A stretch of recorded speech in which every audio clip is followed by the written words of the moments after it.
stories and more coming up on FreightWaves Now.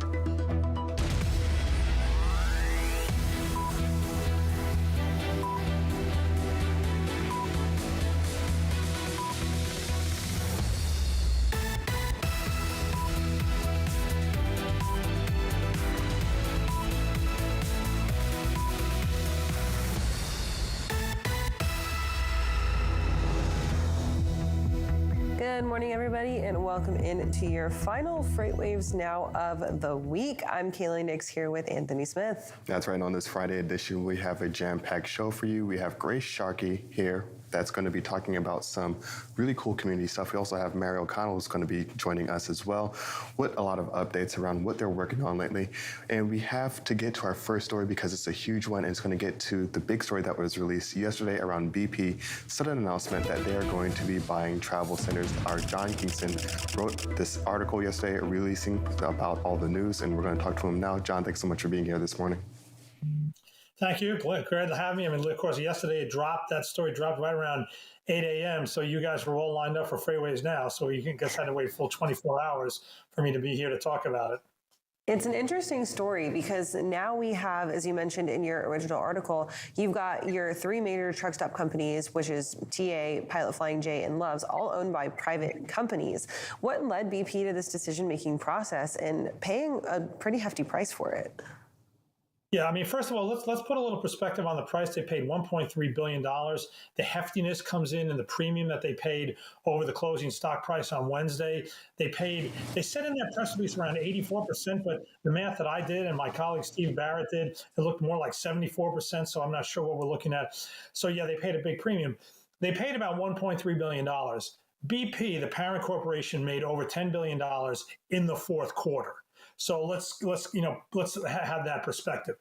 BP has laid out a plan for the future, and it's not a lot of drilling for oil and gas. It's in there, but their future is very much an energy transition future, and it involves 5 different steps. One of them is electric vehicle charging. Another is something called convenience, which is a really big umbrella. So you can see where owning the 200 plus TA centers all over the country could be a boon, certainly to convenience. I mean, I don't view the TA centers as convenience stores, but they're kind of on the border there. And certainly, obviously, you can do a lot of EV charging.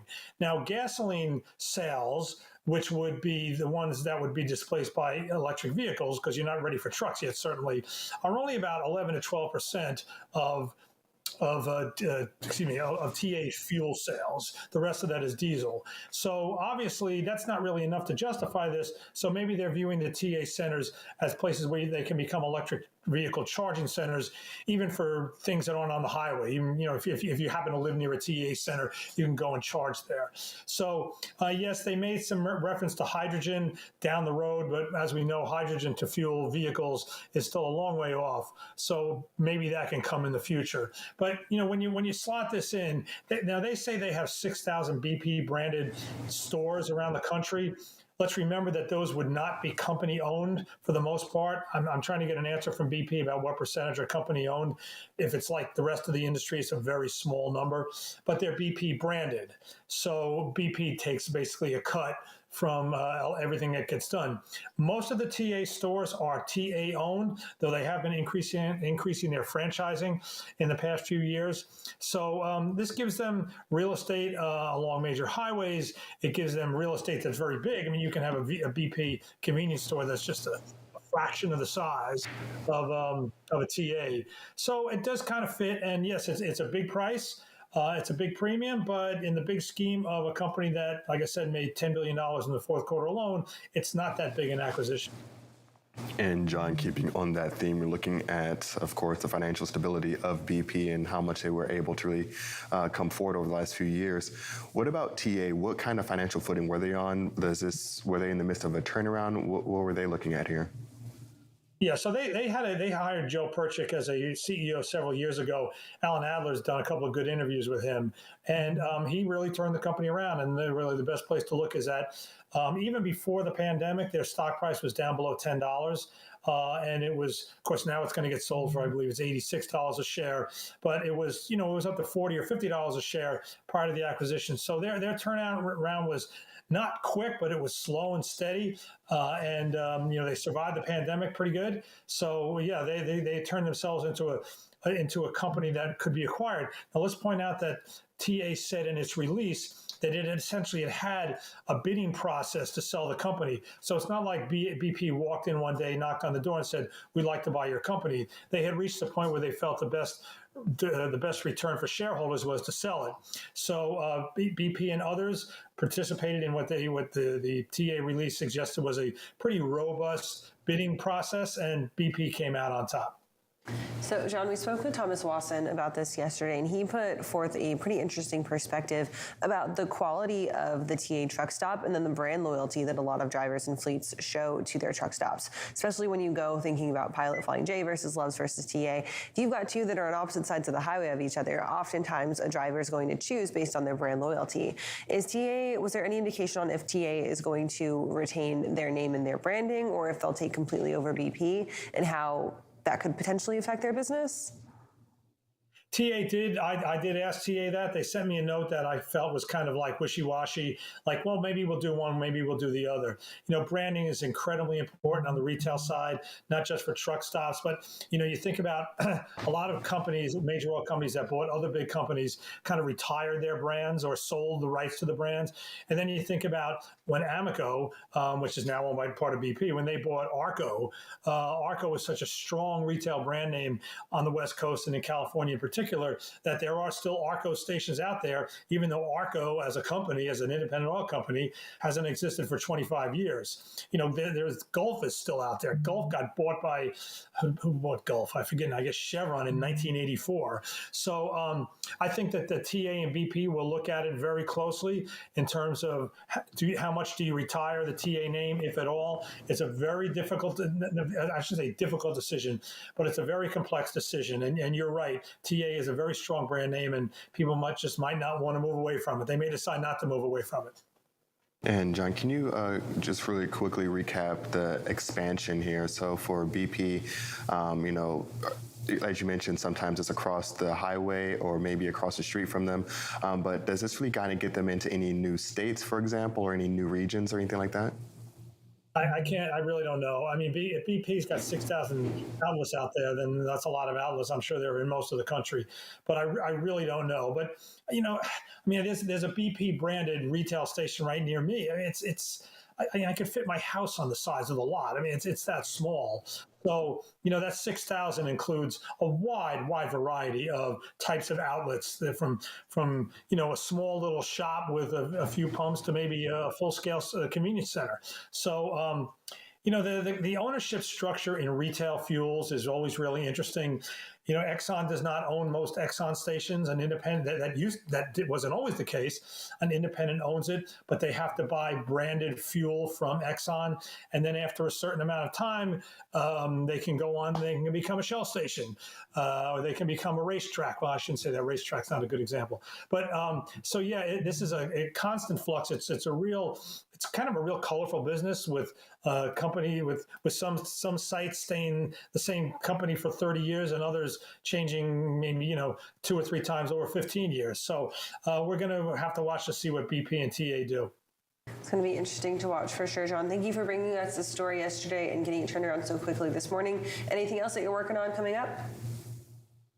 Well, no, I mean, I recorded 5 interviews for the Global Supply Chain Week for Oil Energy Day, so I'm kind of interviewed out right now, and those will all be on next week. It's a wide variety. We talk about hydrogen.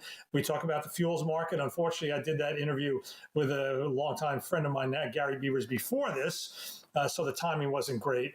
So there's quite a few offerings really across the whole oil and energy spectrum on Oil and Energy Day, which I believe is the 4th and final day of Global Supply Chain Week next week. Awesome, John. Well, thanks so much for joining us this morning, and we're looking forward to all those interviews. Thank you. All right, we're going to head on over to the wall. We've got our first carrier update of the morning with Kennedy Hart and Donnie Gilbert.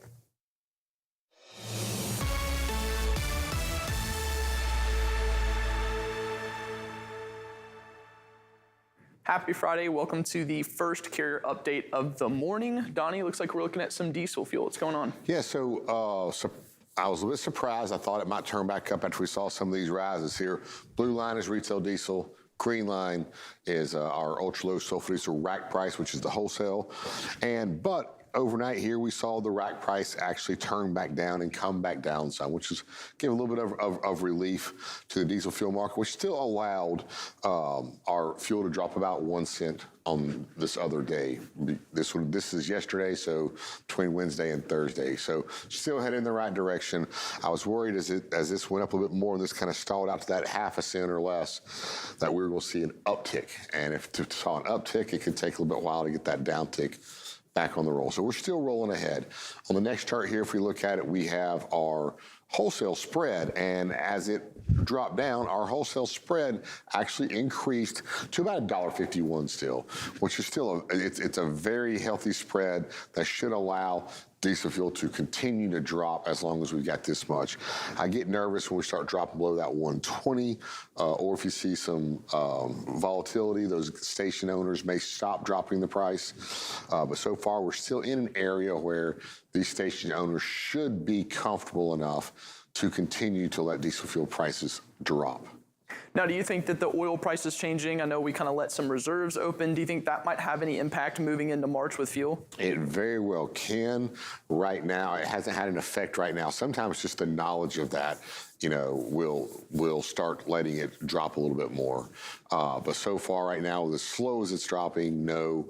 But if they get that into the, as John Kingston's kind of said previously, let the pipelines line up and reset themselves.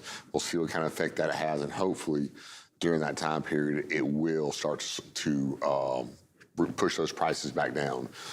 Some states, the retail prices are lower because they've had their state fuel tax suspended. Georgia was one of those states, but it went back into effect, and their state fuel tax is now back into effect. And you can really see that at the fuel pump. We're around my house in Georgia. I live 9 miles down the road, but it's in Georgia. It's $4.60 a gallon, but you get up near Chattanooga and you can find it for $3.89, $3.99. So you're seeing some of this dropping effect in different markets, and these guys that are driving these trucks really need to pay attention and find those places out of the cheapest places, because here in one fill up, it might be a little bit more, but you add that up over a year and it could be $4,000 or $5,000 at the end of the year. That could be just profit, which could be the difference that you staying in business or not. All right, let's look at the seasonality of the fuel spread. And this is interesting because, Tanner, I'm going to slip over here with you. Here we are right here, 151. But look at the previous years. They're down here around this $5, $10 range. And that's where we normally are. Normally between that 90 and $1.10 is where it really stays. And once it gets down to close to that 90, fuel prices go up. But if you look at this blue line here, and you can just see this is 2022 getting into 2023. The volatility that we've seen in our spread because of the changing in ups and downs of these fuel prices and rack prices as well. So as you see the green and the red or the orange line, there's not really a lot of volatility in that spread. It's not changing a whole lot. But here we really see it in this blue. And this is what's happened over the past year. And that's these big fluctuations in price swings that we've seen. And it's just kind of wanted to show you this just because it's very interesting. We see it continuing to here. Hopefully we can get back and normalize and get to something more like this right here coming soon. But we have a lot going on that's going to keep that from happening currently. Great. Thanks, Donnie. We'll head over to Kaylee for some updates.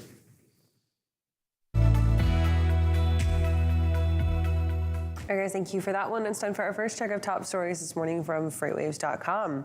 Coyote Logistics, a wholly owned subsidiary of UPS, is expected to announce layoffs of approximately 200 people later today, according to a source.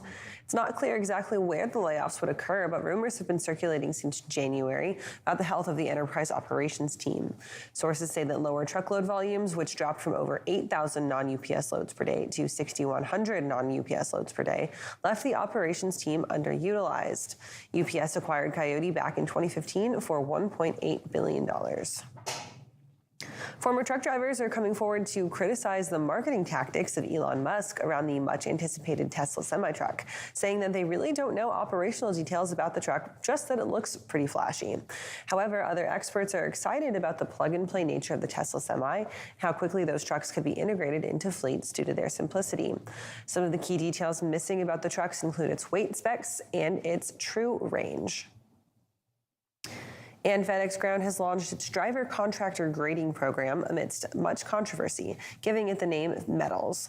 The program will start across the network starting March 2nd and will affect about 5,000 of the 6,000 contractors who provide local pickup and delivery services. It does not impact contractors who manage longer haul over-the-road services. The contractors, who are all non-union workers, will be graded with gold, silver, and bronze medals based on performance metrics like on-time percentage and safety. Higher scored providers will get first dibs on new contract agreements and rights of first acceptance as well. You can find details of those stories and more up on FreightWaves.com or in our FreightWaves app. If you're watching us on YouTube, don't forget to like and subscribe to stay updated. Head on over to tv.freightwaves.com for everything else. Right now, we're going to take a quick break, and we'll be right back with more FreightWaves Now in just a few minutes.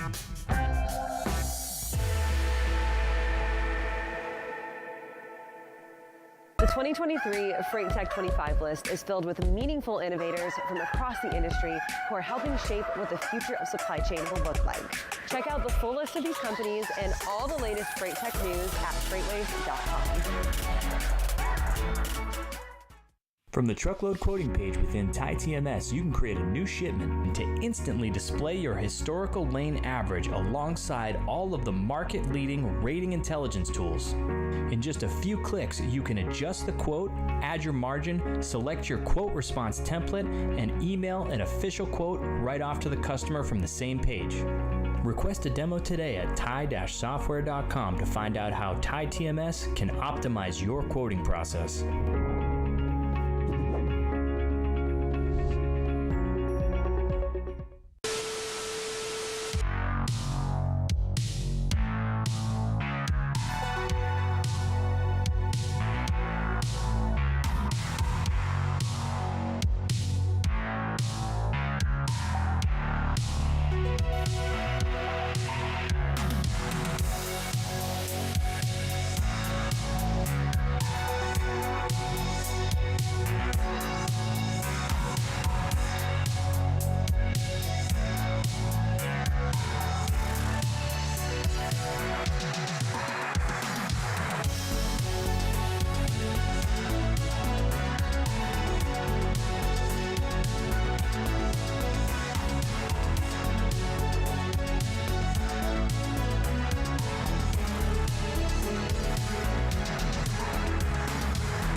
Welcome to Drilling Deep. I'm your host, John Kingston. Drilling Deep is the place where we talk about oil and we talk about diesel, and you have to drill to get oil and you have to get oil to make diesel, so that's why we call it Drilling Deep.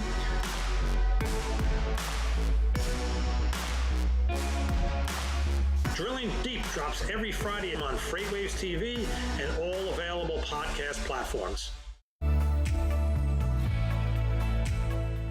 And welcome back to FreightWaves Now. It's time for our first check of the weather on your Friday morning. We're getting into a quieter weekend on tap for most of the country, but there is still some lingering snow showers and some lingering heavy rain as well, which we'll talk about the rain coming up in our second hit. But right now, we're going to touch on the snow and that lingering winter weather that's going on from the Great Lakes up into New England today. So let's check it out in Sonar Critical Events. We saw that kind of quick-hitting winter storm move very fast through the central parts of the country and out to the east Tuesday on into your Wednesday and Thursday. This is what's lingering behind that. Again, that kind of cold front really draping along, excuse me, with drier air moving on in behind it. But ahead of that leading edge where there's still the moisture in place and that cold air in place, we've got some pretty heavy snowfall going on from Buffalo, New York, up through upstate New York, into the northern parts of Vermont, New Hampshire, and then lingering on into Maine. So winter weather advisories are in place along all of those areas down from central Maine into coastal Maine into New Hampshire, and then out into upstate New York. Again, the snow is going to be moving pretty quickly in and out pretty fast, but with some decent impacts, you're looking at snowfall rates of about 1.5 inches per hour, but we're only going to be seeing the snow lingering for about 2 to 3 hours, so not a whole lot of accumulation expected. Behind that, we've got drier air in place, but still some lingering snow showers coming off of the lakes right now, off of Lake Michigan into Chicago and in through South Bend, Indiana as well. These snow showers not going to be super impactful either, just going to kind of be more of a nuisance for your day. Biggest travel impact's going to be up through upstate New York and into Vermont, into Maine there. As that snow moves in pretty quickly, could see the possibility for also some lower visibilities out there as well. So just be careful for the rest of today. Coming up, we're going to be talking about that rain exiting off the East Coast, as well as a nicer weekend on tap for the majority of the country. Right now, though, we're going to toss it over to Isaiah Buchanan for our first check of the Social Roundabout.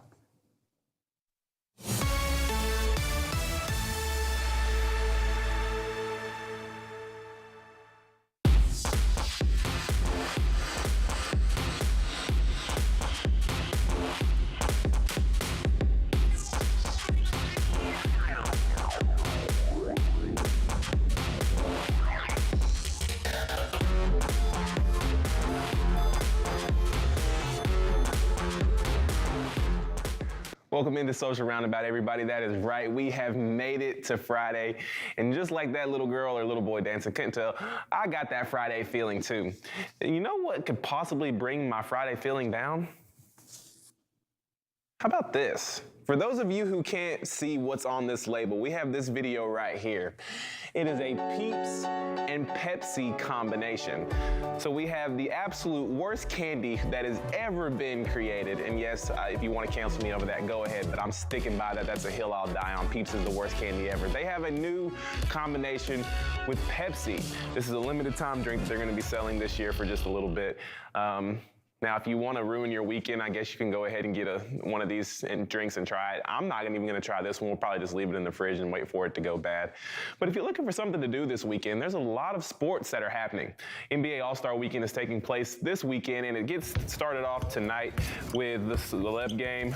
It's going to be at 7 o'clock, and then you're going to have the Rising Stars at 9. Then tomorrow night, you'll have the All-Star Saturday Night, which is the Skills Challenge. And this is DJ Khaled right here doing the Skills Challenge. But listen to his motivation right here. Do not give up. Don't get discouraged. If you fall, get up. You keep going. Do not. I could have made it on the first shot. There's so much ice on me.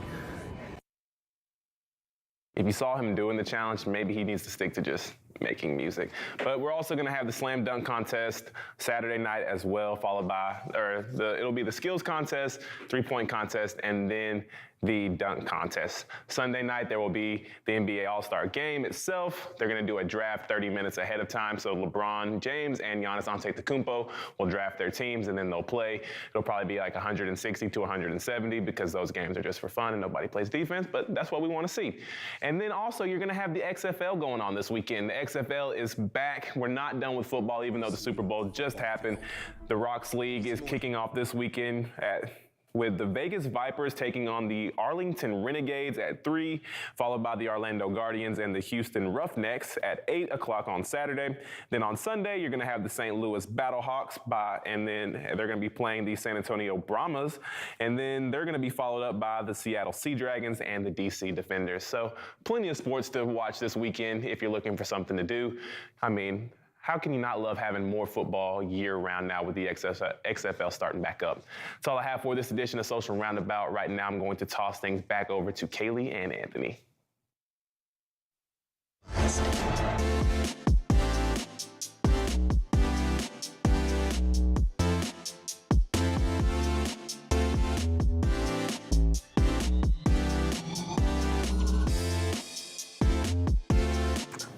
Thank you for that. Right now, we're going to welcome in Grace Sharkey, our Point of Sale Communities writer, host of Point of Sale, the show, and also host of Drive Time on Road Dog Radio. We're going to get to that one in a second. We'll talk about that coming up later, because Grace, you had quite the interaction this week on Road Dog Radio. But first things first, welcome back to the show, and we are excited to talk a little bit about what's going on in your Point of Sale community this week. Yeah, thank you guys so much. I appreciate the time, and of course, it's been a fun week, especially for the newsletter, because we got some wonderful commercials and some wonderful new products coming down the line here. So, of course, dive into that for everyone out there. Go to FreightWaves.com, click on newsletters, and make sure you join the point of sale community. This week, we're able to break down a couple of the commercials that you saw, but most importantly, new products with that too. So, of course, one big part of this is Adidas this past week as well announced that they've got their new recycled materials brand. It's fitted for all sportswear. It's Adidas sportswear, of course. Now, I will slight Adidas a little bit because they did come out kind of shaming my queen Beyonce on her Ivy Park sales this past year. But regardless of that, I really love this this new Adidas sportswear brand. It's got some really great stuff in there. I've been an Adidas fan pretty much my whole life. I've got too many shoes, too many tennis shoes to count in that other room there. But of course, you've probably seen Jenna Ortega has been the big face of this campaign. So check out this past week's newsletter. You can learn more about that. And then, of course, we dove into that wonderful Doja Cat commercial, as well as, of course, the Google Pixel phone is coming out. And I will agree with this newsletter in the fact that as an iPhone user, I do understand that the Google, at least imagery and photography capabilities, just absolutely surpass the iPhone at this point. I don't know what keeping the iPhone from catching up, but the new Google Pixel phone is pretty cool. It allows you to delete a lot of unwanted items from images, blurriness, a lot of the things that I think some of us use portrait mode to try to get rid of at the end of the day. But two really cool commercials, and always, make sure you sign up for that newsletter. Go to FreightWaves.com, click on newsletters, add point of sale onto one to hit your inbox, because not only will you keep up with different technologies within the retail space, but we got you on the brands as well. Grace, that's a great point, and I am a proud supporter of Google products as well. So, Yeah. Great story to hear about. Yeah, no. We don't need to hear it. We know you got that green text, Anthony, and we'll we're all disappointed in you, but I'm sure the story is worth it. Always omitted from the group chats, but just let me know when the event is. That's all I ask. Fine. Grace, I know. So, Point of Sale is obviously our retail newsletter that we cover here at FreightWaves. And when it comes to tying it back into supply chain and freight, of course, it all has to do with consumer spending. I kind of want to pick your brain a little bit on something right now. I know that you're a TikTok gal. I'm on TikTok all the time as well. And I'm sure for any of our other viewers who are on TikTok, you see a lot of the de-influencing trend going on right now, right? Like instead of here's 18 products from Amazon that you need, here's why you don't need these 18 products from Amazon.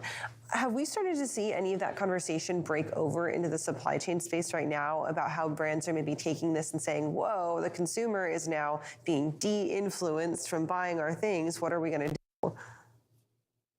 Well, I think it's all part of this a moment in time right now where people, yes, they're not going to maybe spend on those things that are being delisted.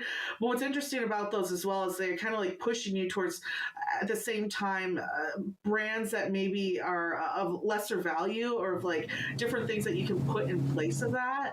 So I think that's what's interesting right now, is that as a consumer, I think actually, to throw another newsletter out there, the Stockout touched on this too a couple weeks ago. It's this like split brain budgeting where we are like avoiding like luxury items, or focused on one or two luxury items, and then just like cutting spending on everything else in our lives. I mean, I'll be the first to say it. There's things in my life I'm doing that as well, right? If there's a goal I want to achieve, I'm gonna I'm gonna get Folgers instead of Starbucks. I'm gonna get Meyer or store brand products compared to a private brand. So I think that's what's really interesting to me, is that we're still seeing spending in places, but people are being more concerned with their budgeting. But yeah, I think it's going to be really interesting, I think, especially this summer. And we've got millions and millions of people who haven't been paying student debt for years now at this point, that could possibly be turned on. We'll see if that gets pushed back again. I mean, we were talking about, even on the radio show yesterday, that now we're seeing mortgage delinquencies, credit utilization is all the way up, car payment delinquencies. So right now the U.S. consumer is not the most attractive. So actually, on point of sale, we brought on a lot of people that are helping people find more consumers even outside of the United States. So you can expand your network of possible product users and not have to just be focused on maybe the U.S. consumer who's having a pretty rough time right now. I think that's a great point, Grace. I mean, we even had the first upward movement in quarterly mortgage delinquency rates in the most recent quarter, in the fourth quarter of 2022. And that's another concerning sign. And of course, there is that black hole that is buy now, pay later programs. That's so concerning. That's been building up over the last year and a half. And definitely with you on the consumers on shaky ground and at risk of being financially overextended. When we're looking at all the other things you do, because you are so busy, you're all over the place, your Sirius radio show, can you tell us about some of the latest events there? Yeah, so every day, Monday through Friday, from 5 to 7 p.m., you can check me out on Sirius XM's Road Dog Trucking channel, channel 146. And I will say we had a great week this week with a lot of guests I've been bringing on from a lot of the events that I've been able to attend over the last quarter, really. But we had a lot of fun this week because for everyone out there, I have a regular caller calls in probably at least once a week, if not a couple times. It's funny because him and I go back and forth on a couple of things as well, especially car related. But his name's Randy, and he actually surprised me this week with a special package that he got to deliver that pretty much everyone probably saw as well, if we can roll that clip. You saw some of my work Sunday night on Super Bowl. Oh, what was that? That red jumpsuit Rihanna was wearing. Yes, sir. I expedited that from her office in El Segundo to Glendale, Arizona, and she said explicitly, "Randy, don't mess up," and I didn't. So are you serious? I'm serious. I got the photo and everything. I said here. Oh. It was a trip. I didn't know it was her place. She's got a massive design center in the city of Inglewood, El Segundo, 800 Apollo. And I go in there, and I was supposed to take some garments to Glendale, and her assistant said, "Oh, here he is right here." And what's your name? Randy. And she said, "Randy, don't mess up. Don't mess up." I'm like, "What?" Yeah, so he's a regular caller, and it's a funny guy. He delivers really crazy stuff. He does expedite. He's talked about even like organs in the past and just crazy things. His daughter works for, I want to say, Nike's a supply chain as well. So it's a funny trip, and I was happy that you got to share that with us because you never know who's moving this stuff, right, at the end of the day. Incredible to see that, and also props to Randy for pronouncing Rihanna's name right. Like that's the way to go. Right? Randy hitting it out of the park there, so we love it. Grace, thank you so much for being on today. If people want to catch Point of Sale the show or listen to you on Road Dog, where can they go to do that? Yeah, so you guys can check us out, of course, anywhere you listen to podcasts for Point of Sale, or go to FreightWaves TV at tv.freightwaves.com. Make sure you go to freightwaves.com, click on newsletters, and sign up for a newsletter. The easiest way to get all of it, though, is to get the FreightWaves app, and you can have it all in one place as well. And, of course, for the radio show, head to Sirius XM. If you miss an episode, you can catch them on demand as well. Awesome, Grace. I'm looking forward to the next episode, and we'll chat with you again soon. Thanks, guys. All right. And of course, you can catch Grace with me on Great Quarter Gals Tuesday afternoons right here at 3 o'clock on FreightWaves TV. We're going to head things back over to the wall for our next carrier update with Tanner and Donnie.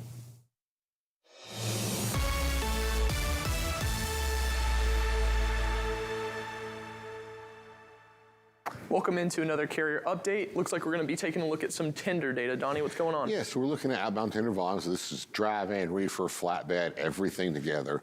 And so we see here right about mid-January, we see it kind of come off the holiday season here. And we've been kind of floating, since the 21st of January, in between this 10,000, 10,500 mark. So we've had pretty steady volumes. Most of the time you see them declining. So we expect them to decline. They've held steady, so this is a good sign. However, on the other hand, we have seen our rejection rates here in yellow. They've been in decline. We are now down to 3.39%. Not a lot of room to go much lower. There's always going to be that 1.5%, 2% of issues that aren't related to just accepting them, that are being declined because of trucks are out of route, trucks are broken down. So there's not really too much further that these can go down. Obviously, can't go down much more than 3%. Yeah, can't. And it seems if we've got the same amount of demand at the marketplace and around the same amount of freight, that means even more and more of it is moving on the contracted market, kind of taken away from the spot market activity that's out there. For sure.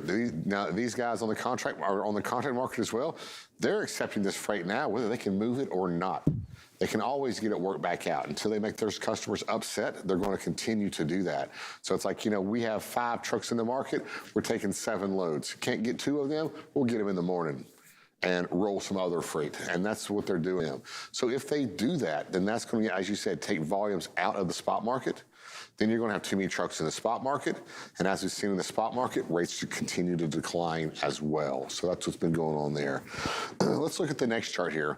I'm kind of breaking this down by reefer and driving on rejection rates, just because I want to see and show, what's pushing this down. Well, this time, we actually had in the last few days, surprisingly, a bigger drop in reefer. So reefer is now down to 4.27%. These are historic lows for reefer. Drive-in picked back up a little bit to 3.22%. So both markets are really struggling. A lot of these larger carriers are just auto-accepting, taking any and everything they got. Back in 2019, which everybody tries to compare this to, I don't believe reefer fell below 9%, and that was a tough year. Now we're down to 4.27, so quite a different scenario there. All right, let's look at one more chart here right quick. Outbound tender lead times. I've kind of drawn this back to kind of show you. I've got outbound tender lead times for everything, drive-in, reefer, flatbed all together here in the blue line. And I only brought up the reefer on this one because I couldn't bring up both. They're too far apart, and you couldn't see the aggressive increase right here for reefer.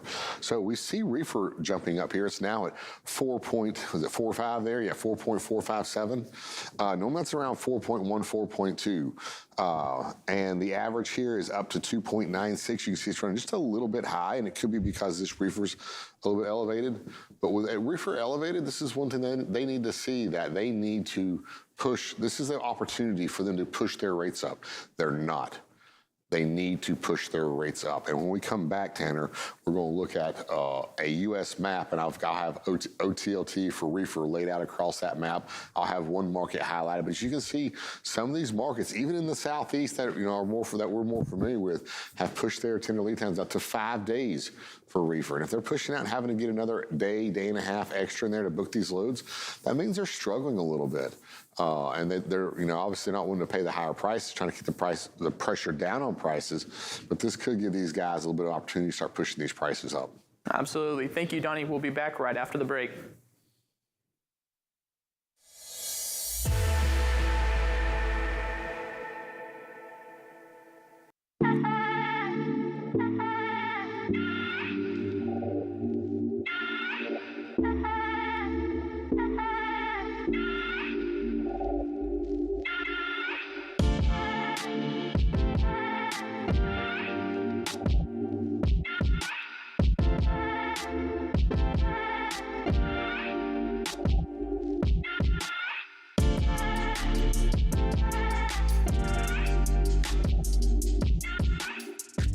From the truckload quoting page within TIE-TMS, you can create a new shipment to instantly display your historical lane average alongside all of the market-leading rating intelligence tools.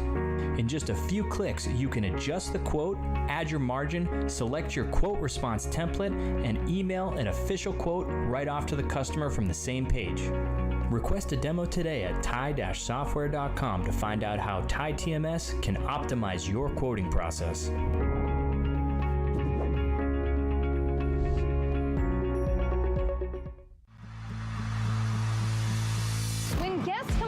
Like F3, we know what they want is a chance to show off their products, their swag, and make new partnerships that will last until our next FreightWaves event. But the problem is there are so many industry events, it can be so hard to find the right one to invest your time and energy in. We at FreightWaves take your investment seriously. Which is why we've brought together thousands of industry professionals in one city over 3 days to showcase all you have to offer. Because your successful connections at an event like F3 move all of us forward. Don't believe us? Join us in June.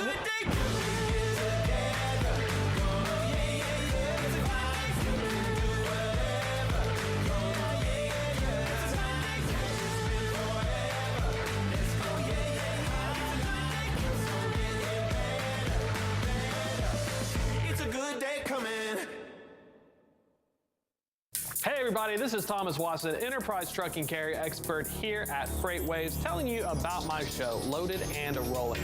Now, it involves trucking topics for large carriers and even small ones that wish to be large. Anything that impacts trucking, you can get it there. You can catch us every Tuesday at 1 p.m. Eastern on tv.freightwaves.com. We do it live. All right, welcome back to FreightWaves Now, and you're getting a double dose of communities today because we've got Mary O'Connell here to talk about her community as well, her number 2. Well, I don't know which one's number 1, which one's number 2, but we've got Running on Ice to feature today. It's all about cargo theft. You ever had anything stolen, Anthony? From Never. You? Never? Oh, my identity once. There was that. There's another Anthony Smith running rampant out there somewhere. There's very few of us, let me tell you.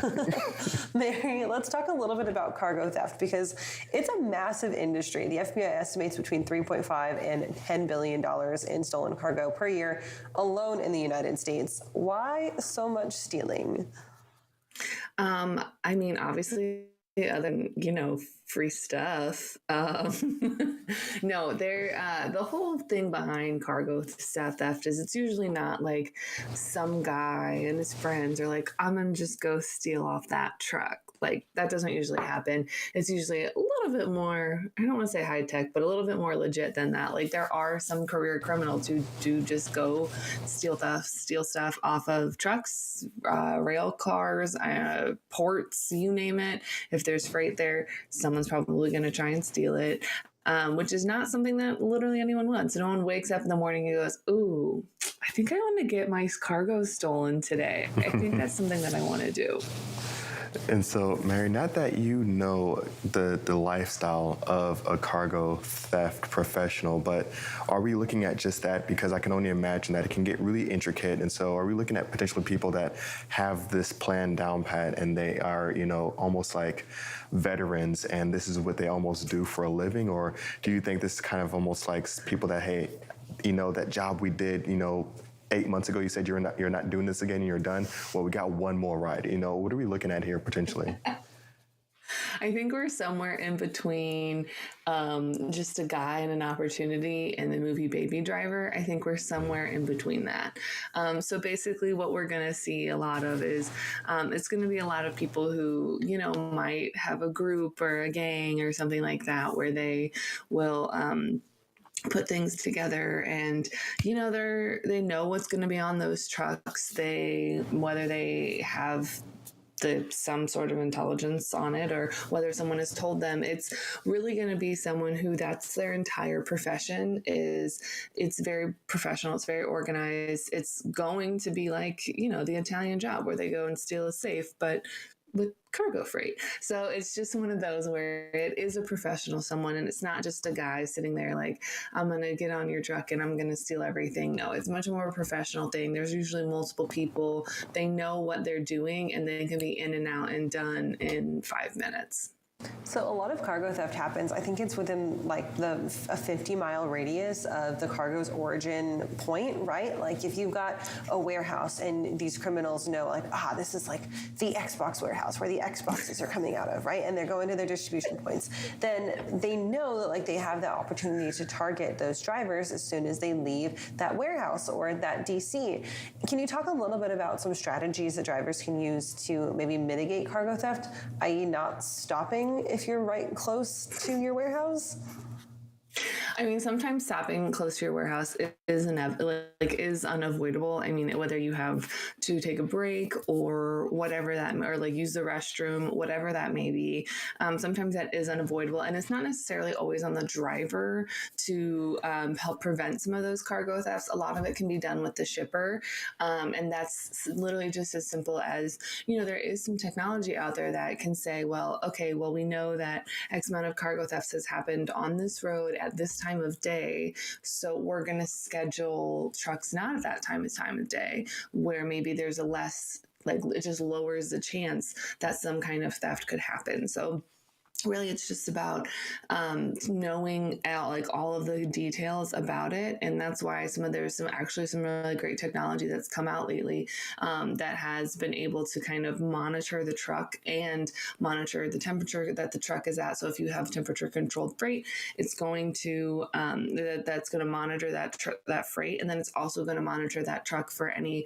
breaches that might happen as a result of someone trying to break in and steal it. So some of that technology is great. Obviously, the traditional, we're going to hire 2 guys to follow the truck as like an armed escort kind of thing. That's great, but I mean, no one should die for a load of freight.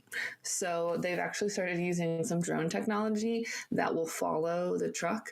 And then that way they can get a confirmation that that truck was actually broken into. And that way, if someone shoots down a drone, then, well, that means we just have to buy a new drone. It doesn't mean that we have to find a new person or we have to go through that incredible loss. So they've actually also been able to use drones to relocate some of those stolen stuff. So, like, when they get in the truck, they might only be looking for certain things. And so if they find stuff, they'll ditch it on the side of the road, maybe 10, 20 miles away. They have been able to use drone technology to recover some of that stolen merchandise. That way it can get back to its origin and get going. Once again, that hopefully it won't be stolen. And Mary, I think that's a great point, really, with technology, because I can only imagine that the process has gotten more intricate and criminals have gotten a little bit more tech savvy as well. We always hear about, of course, transparency, new TMS system, all this stuff in the freight tech world.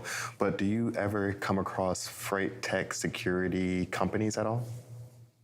Oh, absolutely. That is quite a growing space with the passion, which I don't love that has like a growing industry where there's money to be made coming out with all this different technology to avoid or prevent cargo theft. I don't love that that's becoming popular, but unfortunately it is what it is, and I don't control the world. So it is something that is, the technology is trying to stay one step ahead of those criminals, because like you said, the criminals are learning and they are adapting to technology, even down to like a frequency jammer or anything like that. They, the tech companies are having to keep going and keep staying just one step ahead. So that way they're still relevant and cargo is still secure and safe, because at the end of the day, nobody wants to deal with the claim of someone getting their stuff stolen, let alone that driver being put in any sort of harm's way. Absolutely. And so for those claims, when cargo theft happens, what does it look like to, I guess, kind of resolve the issue? Does this go to insurance and you have an insurance payout for the amount that the cargo was worth? Do you pay the driver for their time and effort if they've missed, they found out that they got jacked and now they missed their appointment windows and then they missed their next load? How does that kind of work? So most of it is handled through insurance. I am in no way, shape, or form a claims specialist. Like, take everything I have with a grain of salt. I am not a claims specialist by any means. But those that are claims specialists are out there doing the Lord's work, because I could not do it. Anyway, it mostly is handled through insurance. There needs to be proof that it is a valid theft and that it did indeed actually happen. You can't just call your insurance and say, "Oh, cargo got stolen." There needs to be some sort of evidence, whether it's pictures of a lock broken or, like I mentioned, that drone footage where they can just submit it to insurance saying, "Hey, we were vandalized. We were a victim of robbery." can we, like, you know, what can we do here? And most of the time there is an insurance payout, and that's where some of that technology comes in, because the insurance payout, if the insurance isn't paying out all the time, then they're more likely to pay out. But if it's the 10th theft they've had this month, like, well, what are you doing? At some point in time, you can't just keep repeating the same steps and expect something to be different. So at some point in time, that insurance does look at, like, okay, well, what kind of technology are you adapting? What kind of steps and what kind of precautions are you taking to make sure that maybe this doesn't happen so often? So, and now and then is completely fine and excusable. It's just a little bit of, man, this is happening again. Like, you either have super bad luck or like something is going wrong. So ultimately it does end with an insurance payout, but just like any other type of insurance, if you use it too much, they're gonna get suspicious. I think you hit on a lot of great points here, Mary. Thanks so much for joining us this morning. As Kaylee mentioned earlier, you are involved in quite a few projects here. So real quick, before we let you go, can you tell us when we can find Check Call and Running on Ice? Well, as you may know, it is Friday, and Friday is Running on Ice Day. You're going to get that sweet, sweet newsletter coming into your inbox at 2 o'clock, and then just stay right there, because at 2 o'clock, you can put the newsletter to the side, but you can watch Running on Ice right here on FreightWaves TV. Just keep watching FreightWaves now and just keep going till 2 p.m. It'll be great. You'll have a good time. We're going to talk about cargo theft, and our guest today, Barry Conlon, has a fantastic Irish accent.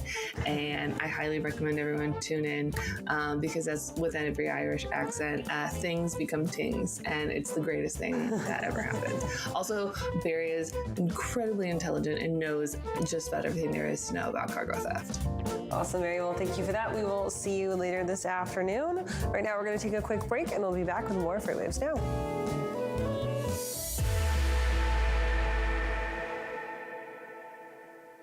Welcome back to another edition of Check Call. Check Call. Check Call. Check Call. Let's go. Nobody works for free, so why should we be expecting our drivers to?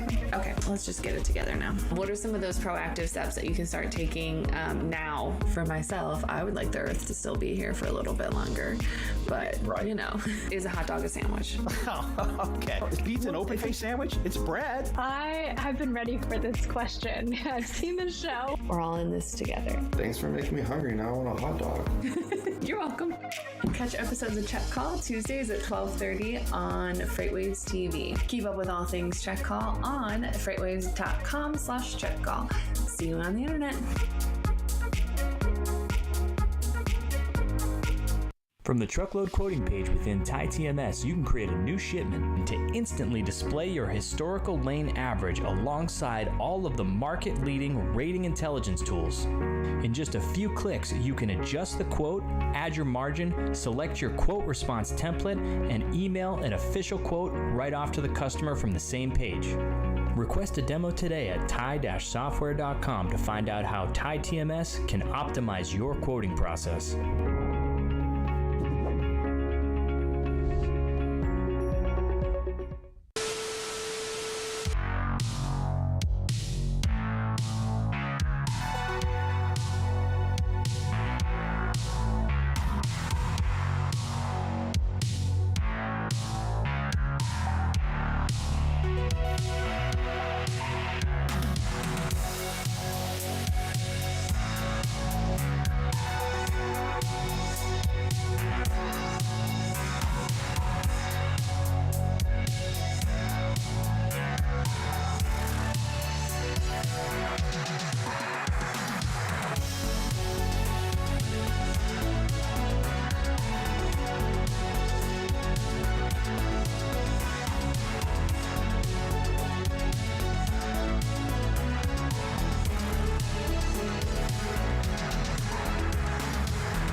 Welcome back to FreightWaves Now. Time for a second check of the weather this morning. After several days of what felt like spring-like temperatures, we were well above average across pretty much the whole country. We're going to be seeing temperatures take a dip dive down for the weekend following that cold front that swept across the country through this week. Let's go ahead and take a look in Sonar Critical Events right now as we got those minimum temperatures up on the map. So these are going to be our coldest, our lows for the next 24 hours. We've got cold temperatures settling down all the way through the pretty much whole country. Just the Gulf Coast going to be that exception for where we're staying above freezing. Everybody else dipping down into the mid-20s, into the low 30s, settling below 30 all the way down into the central parts of Mississippi and Alabama. This will be kind of short-lived with the cold weather for at least the folks down in the southeast. The cold front should lift up here by the middle of the week, or of the weekend that is. But further out to the Rockies, we're expecting that cold air to hold in place for just a little bit longer. Low temperatures here going to be settling down into the 0 to single-digit marks. Higher elevations, those mountains going to be down into the negative single digits, negative like 8 to 10 in some places, but your wind chill is going to be kicking up and taking those wind chills and those highest elevations down well below 0 into the negative teens. Same thing as you move up into the northern Great Plains. We've got some places where those lows are going to be into the negative single digits, wind chills down into the negative teens as well. Good news with this is that we'll be expecting more sunshine throughout the weekend for some of these places. So we'll see those daytime temperatures warm up a little bit back to where they should be for this time of year. So a colder weekend, but not necessarily a cold, chilly weekend for the whole entire country. We're going to go ahead and continue to talk about weather more in our second hour of FreightWaves Now. Right now, we'll toss it back over to Isaiah.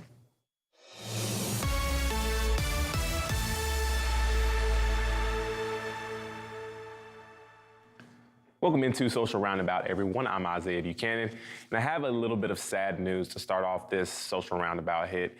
Actor Bruce Willis was diagnosed with dementia yesterday. In 2022, his family announced that he had aphasia, but now it has come out that his diagnosis is even further. He has frontotemporal dementia, FTD, which affects the frontal and temporal lobes of your brain.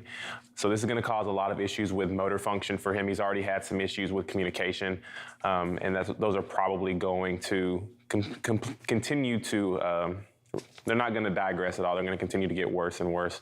So prayers and thoughts with Bruce Willis and his family during this difficult time. He has taken a break from acting. He does have a movie coming out either early this year or a little bit later. I can't exactly remember. But after that film, he probably will not have any more films or TV shows coming out after that. So thoughts and prayers with Bruce Willis at this time.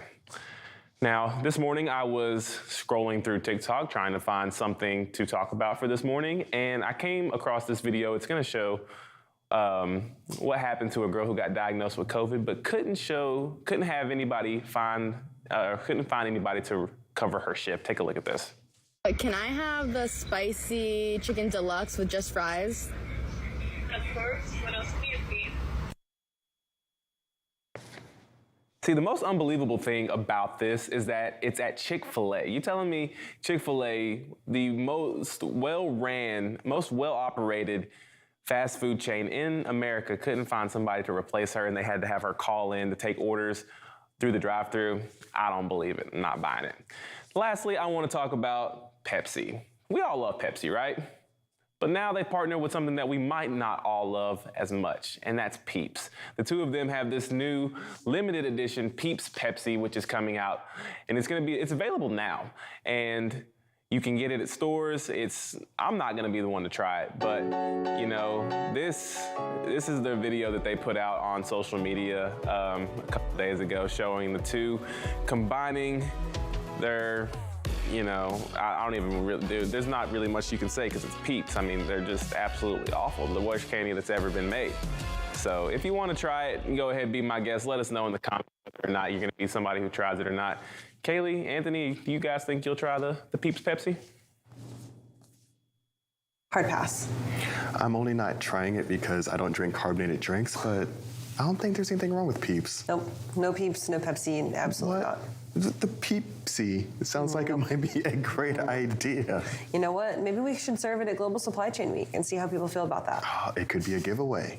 I don't think so. We've got much better prizes than a Peep-Pepsi combination coming up for you next week at Global Supply Chain Week. This starts next Tuesday, February 21st, and you don't even have to waste your hard-earned money on it because it's free registration. So all you have to do is head on over to live.freightwaves.com, input your information, and get ready to learn some good information and possibly win some door prizes. That's right, and there's something for everyone there. So if you were here a little bit earlier this morning, we had John Kingston on, a wealth of knowledge, and he almost essentially has his own day. We're going to be talking about fuel and really what's going on in the energy space. So there's really something for everyone that's involved in supply chain. As Kenny mentioned, there's a giveaway every single day.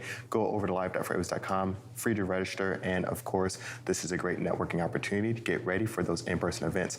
Right now, we're going to look at the last 24 hours in freight and take a short break, but we'll be right back with more FreightWaves Now.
When guests come to an event like F3, we know what they want is a chance to show off their products, their swag, and make new partnerships that will last until our next FreightWaves event.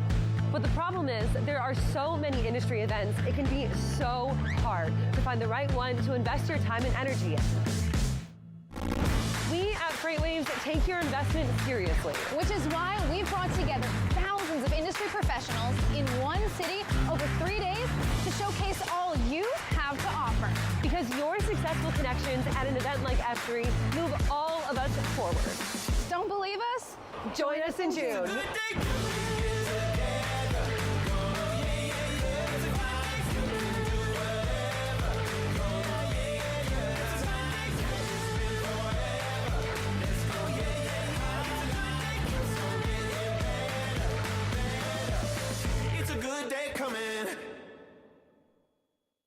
From the truckload quoting page within TIE-TMS, you can create a new shipment to instantly display your historical lane average alongside all of the market-leading rating intelligence tools.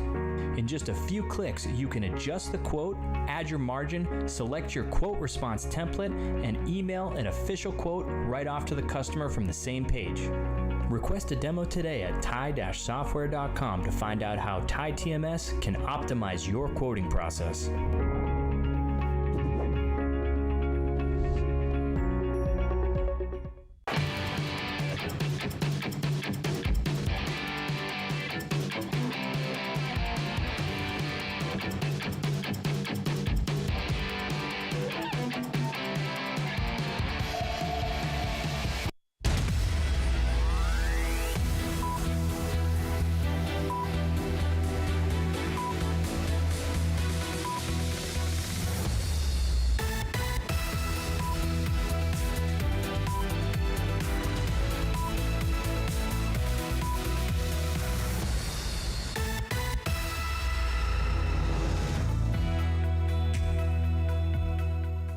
Welcome back to FreightWaves Now, starting off your 10 a.m. hour with a look at your top stories this morning. Former truck drivers are coming forward to criticize the marketing tactics of Elon Musk around the much-anticipated Tesla semi-truck, saying they really don't know operational details about the truck, just that it looks flashy. However, other experts are excited about the plug-and-play nature of the Tesla Semi, how quickly they could be integrated into fleets due to their simplicity. Some of the key details missing about the trucks include its weight specs and the true range. FedEx Ground has launched its driver contractor grading program amidst much controversy, giving it the name Metals. The program will start across the network starting March 2nd, will affect about 5,000 of the 6,000 contractors who provide local pickup and delivery services. It does not impact contractors who manage longer haul over-the-road services. The contractors, who are all non-union workers, will be graded with gold, silver, and bronze medals based on performance metrics like on-time percentage and safety. Higher scored providers will get first dibs on new agreements and rights of first acceptance of those agreements. Chick-fil-A is taking a big step towards improving working conditions for app-based delivery drivers by opening up a pop-up break room where delivery drivers can rest, charge their phones, and use the bathroom, all for free. Currently, companies like Uber and DoorDash do not offer a central location for their employees to hang out between shifts. Some drivers have even set up their own temporary break rooms and parking lots to rest and recharge.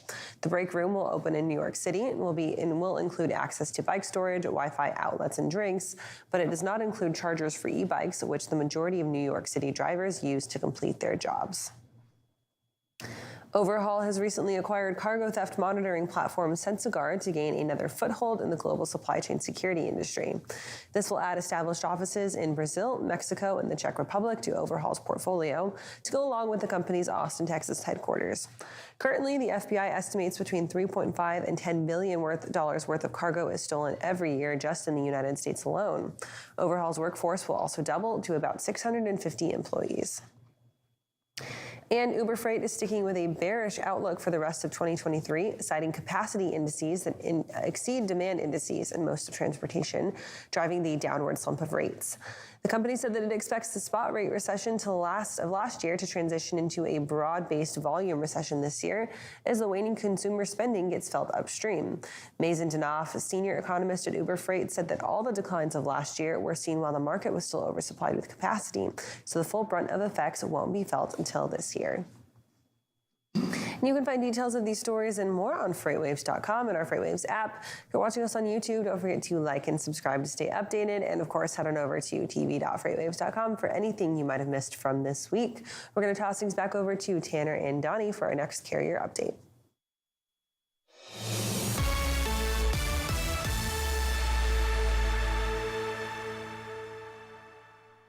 Welcome into another carrier update. Looks like you're going to be taking a look at some lead times that are on the move.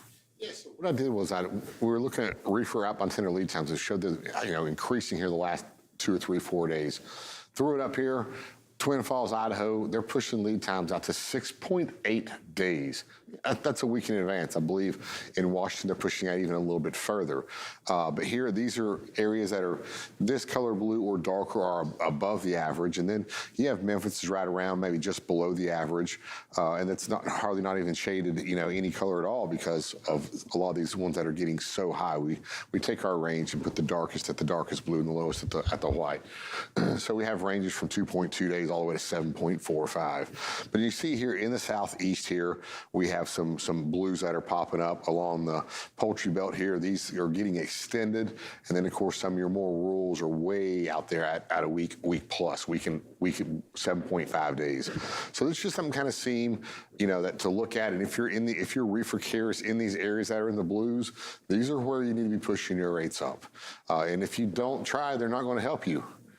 You have to push and push and push and fight back, and then they'll give in some, hopefully start and letting you acquire those higher rates as this gets backed up. They don't really want to be trying to book these loads at 7 days out in advance because a lot can happen in 7 days, and the carriers could fall off and not communicate. So they would probably want to keep it more around that 4-day range. Absolutely. Next chart here. We're going back to OTRI, so this is drive-in, reefer, flatbed, everything. And we're doing a 1-week change. Where are these markets changing? What's changing? Where? When? Why? And of course, you see a lot of your bigger markets, Dallas, Atlanta, Atlanta, Harrisburg, a little bit of change in Chicago, but not much. LAX. A lot of these big markets are just kind of holding the same. And the ones where you're seeing some change are a lot more the rural markets. We do have Houston with a little bit of blue, but out the outer parts of Texas, New Mexico, of course, up in the Pacific Northwest. We do see up here Green Bay. That's a bigger market that's got a little bit of change going on. But for the most part, we're not seeing a lot of change in these bigger markets where the majority of the freight is flowing through.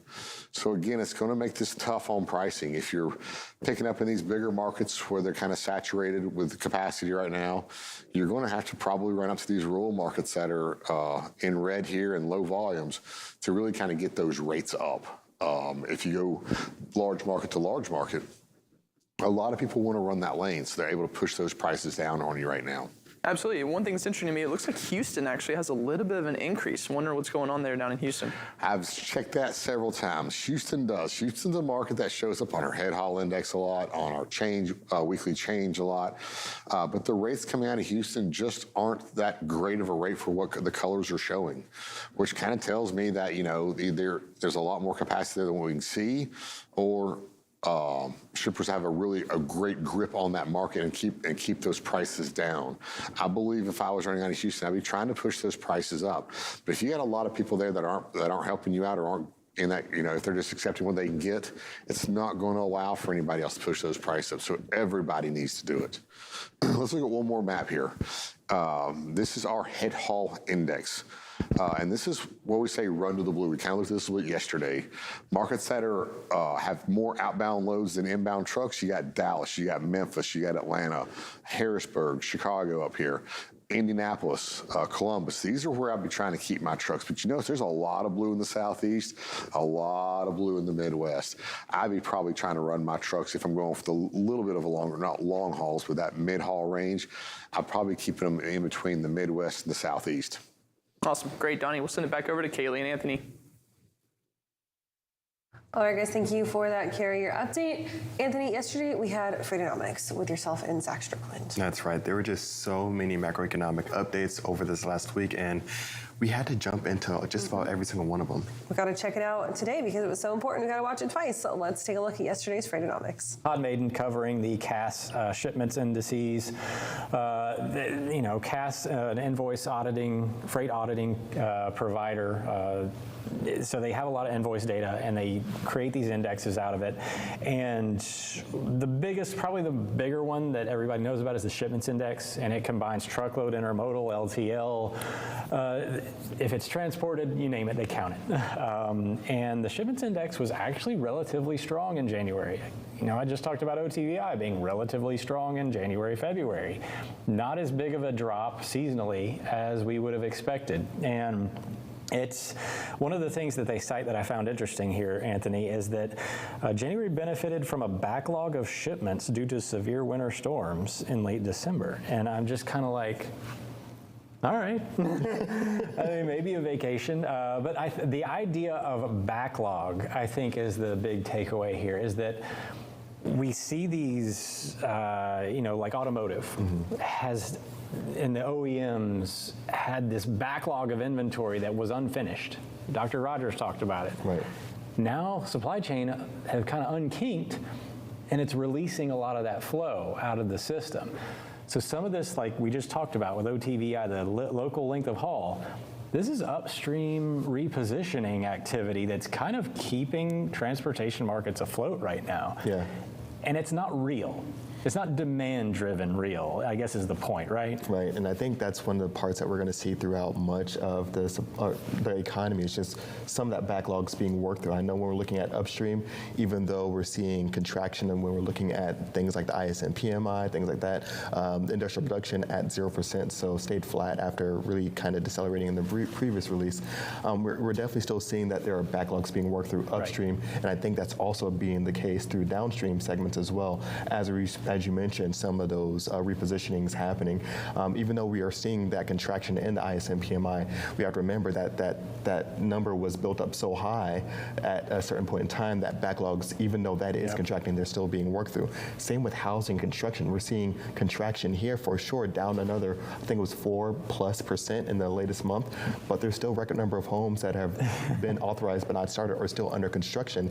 And really, some of those homes may not be built in these instances. Yeah, and we're still, so the point is, we're still on the way down from all-time levels. Right. Like, there's still a lot of shrapnel, if you will, being thrown off. And the other big takeaway from this article, which I highly recommend reading, is that other modes have now kind of lost some of their share to trucking as trucking capacity or truckload capacity has become more available. Intermodal being cited here, huge thing. Intermodal should have gained market share in these type of situations, but with truckload capacity being so affordable now, it's hard to make a sell, and then you've got LTL also losing some share as LTL kind of benefits from overflow of freight coming from truckload when it's tight.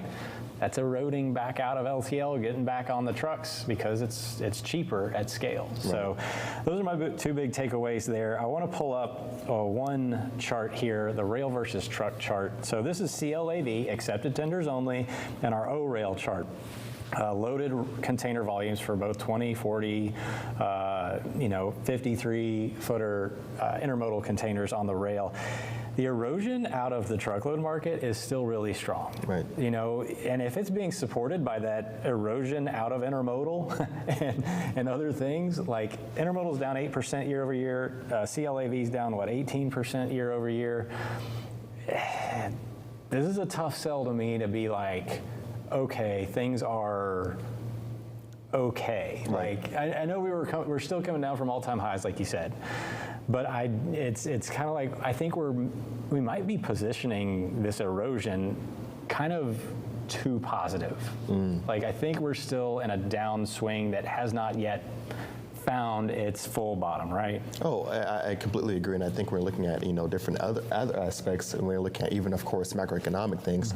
I think there's this expectation that once we find a bottom, that we're just going to continue to just kind of ease up. But I think even in that, this is 2 steps ahead here. I think there's even that risk of that falling again. They call that almost like a dead cat bounce. Once you start to see a little bit of recovery, then that drop once again. That's what I kind of feel like we might be setting up for, is that dead cat bounce, as the financial sector likes to call it. But moving on, I want to cover this stuff real quick because I want to get to some of these things with retail sales and whatnot.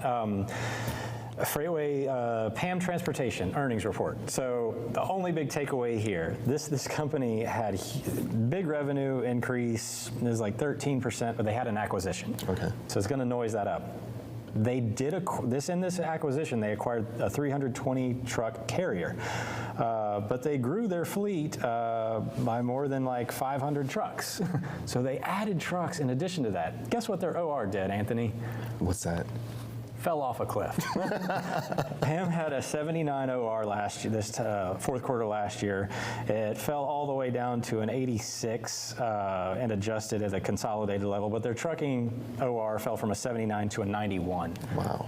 That's almost a 1,200 basis point collapse, and it's because they're adding capacity when they should be, when the market is loosening. Right. It's the worst thing you could do as a carrier. So you've heard me talk about this. Don't add trucks when the market's collapsing. And when this does happen, it's consolidation's fine. Well, it is fine, but when this happens, it makes me think, do they see something that I don't see? Well, which I'm sure they do, but to that extent, well, these decisions, of course, are made months in advance. Mm-hmm. It's not like they could make them.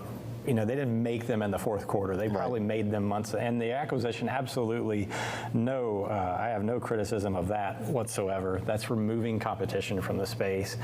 But they still had a 91 OR, which for trucking is still good. Right. Like that's still really good historically speaking.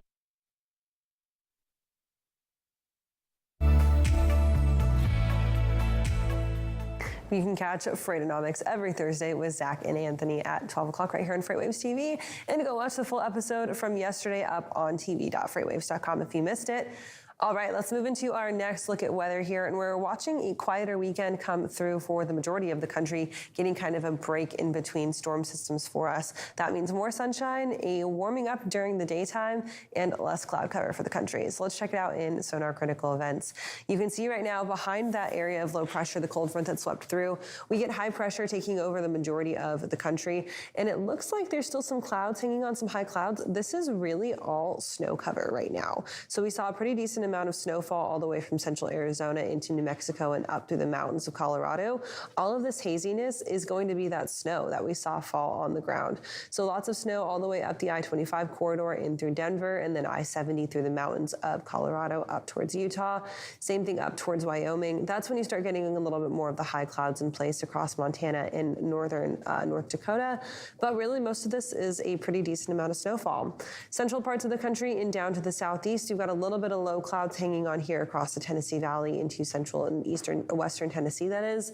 But that should clear out here by this afternoon into this evening, leaving us with a clear and colder night on the way for the majority of the country, but a nicer Saturday as that sunshine will help boost temperatures back up to their seasonable averages. Same thing with that area of snowfall from all the way from southeastern Nebraska and through central Iowa.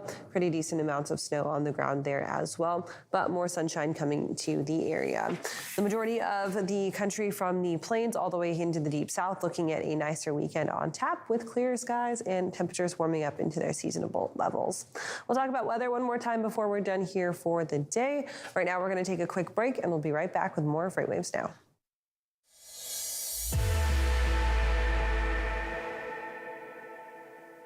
The 2023 Freight Tech 25 list is filled with meaningful innovators from across the industry who are helping shape what the future of supply chain will look like. Check out the full list of these companies and all the latest Freight Tech news at FreightWaves.com. From the truckload quoting page within TieTMS, you can create a new shipment to instantly display your historical lane average alongside all of the market-leading rating intelligence tools. In just a few clicks, you can adjust the quote, add your margin, select your quote response template, and email an official quote right off to the customer from the same page. Request a demo today at tie-software.com to find out how TieTMS can optimize your quoting process.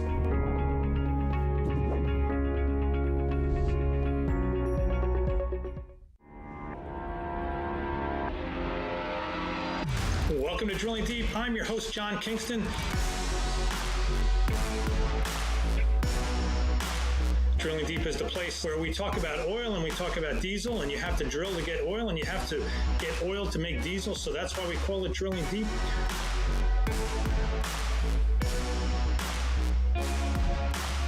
Drilling Deep drops every Friday on FreightWaves TV and all available podcast platforms.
Welcome back to FreightWaves Now. Anthony, it's time to continue the freight conversation. That's right. This is an ongoing conversation where one guest replies to the previous talking points of the other guest, and this is, of course, hosted by our very own Bill Priestley. Right, we've got Andrew Lockwood joining, responding to Ryan Schreiber, so let's check it out.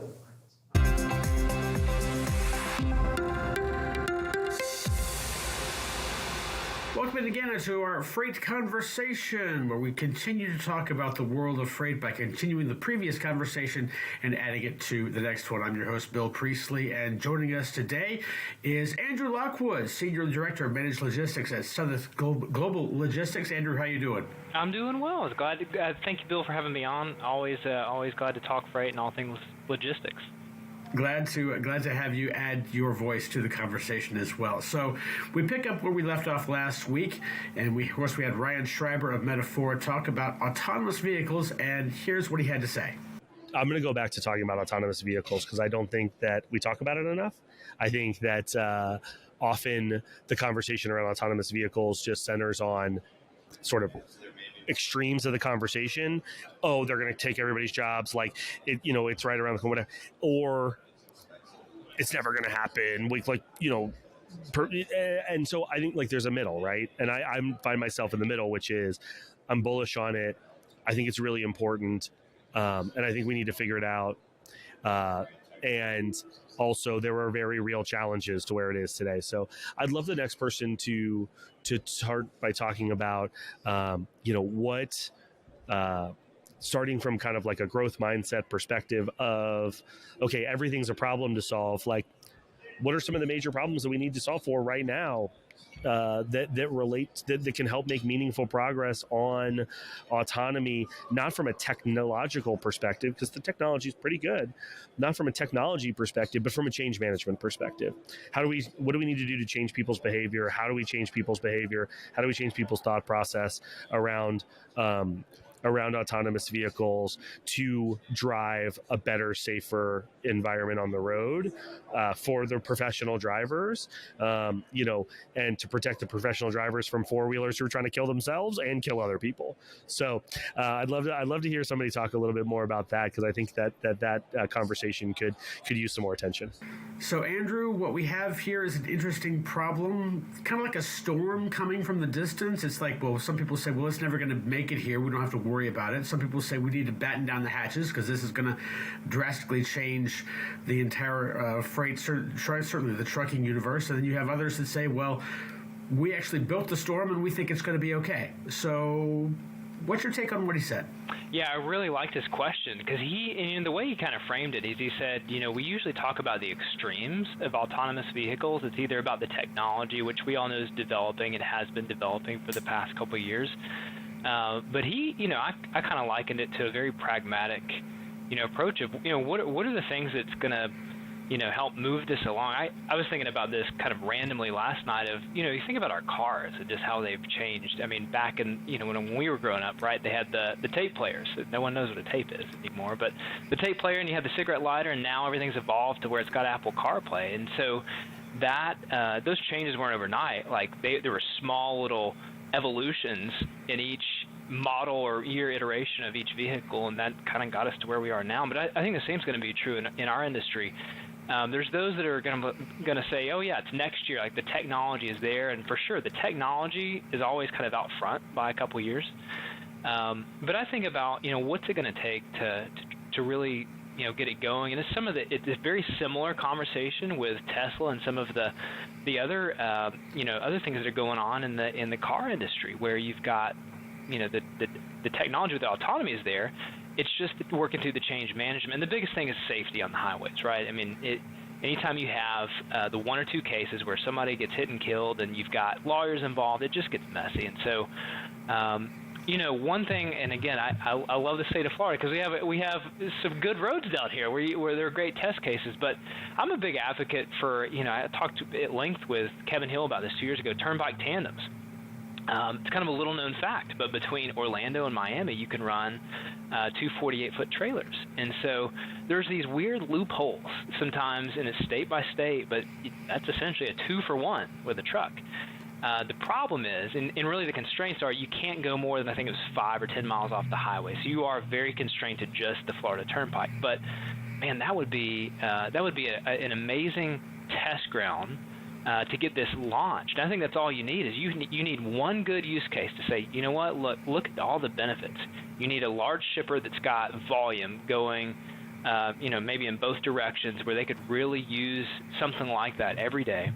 the great part about autonomous trucks, right? They're not limited to 11 driving hours and 14 on the clock. No, they can go continuously. So you're essentially doubling your capacity anytime you do a one-for-one swap, driver behind a vehicle versus autonomous truck. So I think that's where it's going to start. It has to start at the state level.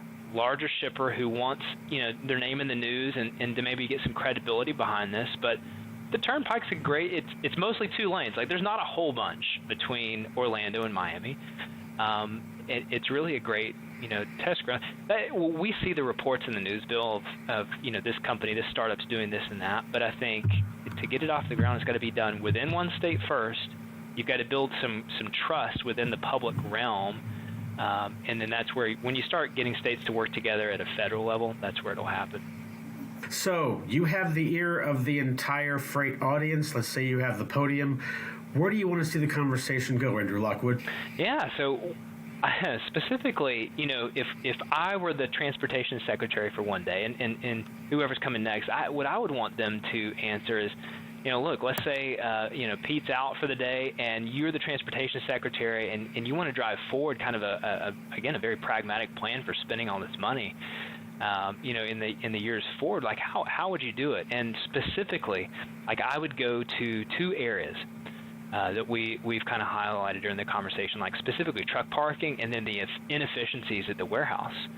And so if we know that that's plaguing the trucking industry right now, I think about, like, could we offer incentives to warehouses that turn drivers within 30 minutes instead of 3 hours? Like, is that worth incenting shippers or warehouses or 3PLs? Like, is the money best spent there so that the drivers are back on the road? Is the money best spent, building more truck parking lots, especially knowing that autonomous hubs are coming down the road? Can you kill 2 birds with 1 stone? What's the best way to spend all this money? Because I think we acknowledge the issues of the industry. To me, those are, again, the very top 2. But I don't know. I'm interested in those thoughts of whomever's coming after me, of like, how would you best spend this pot of money? You have given someone a lot to think about. Exactly. For sure. All right, Andrew Lockwood, thanks so much for joining us on our Freight Conversation. Thank you, Bill.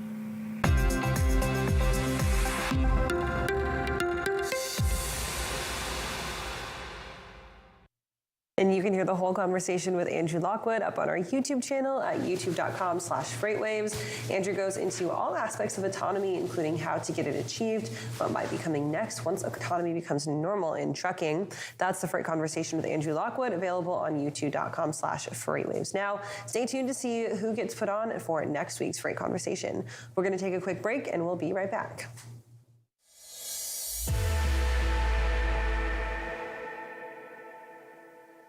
Hey everybody, this is Thomas Watson, enterprise trucking carrier expert here at FreightWaves, telling you about my show, Loaded and Rolling. Now, it involves trucking topics for large carriers and even small ones that wish to be large. Anything that impacts trucking, you can get it there. You can catch us every Tuesday at 1 p.m. Eastern on tv.freightwaves.com. We do it live. From the truckload quoting page within TieTMS, you can create a new shipment to instantly display your historical lane average alongside all of the market-leading rating intelligence tools. In just a few clicks, you can adjust the quote, add your margin, select your quote response template, and email an official quote right off to the customer from the same page.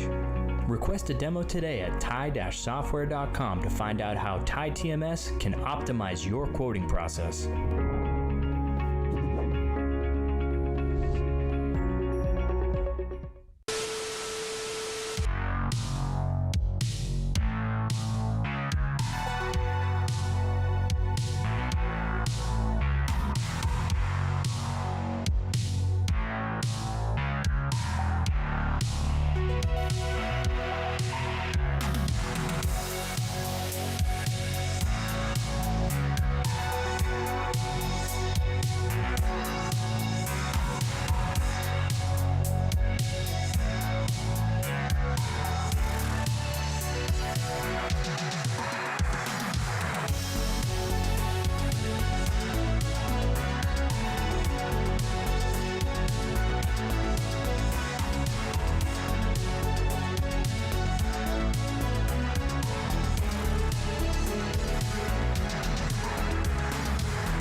Welcome back to FreightWaves Now. It's time for our final check of the weather for your Friday morning.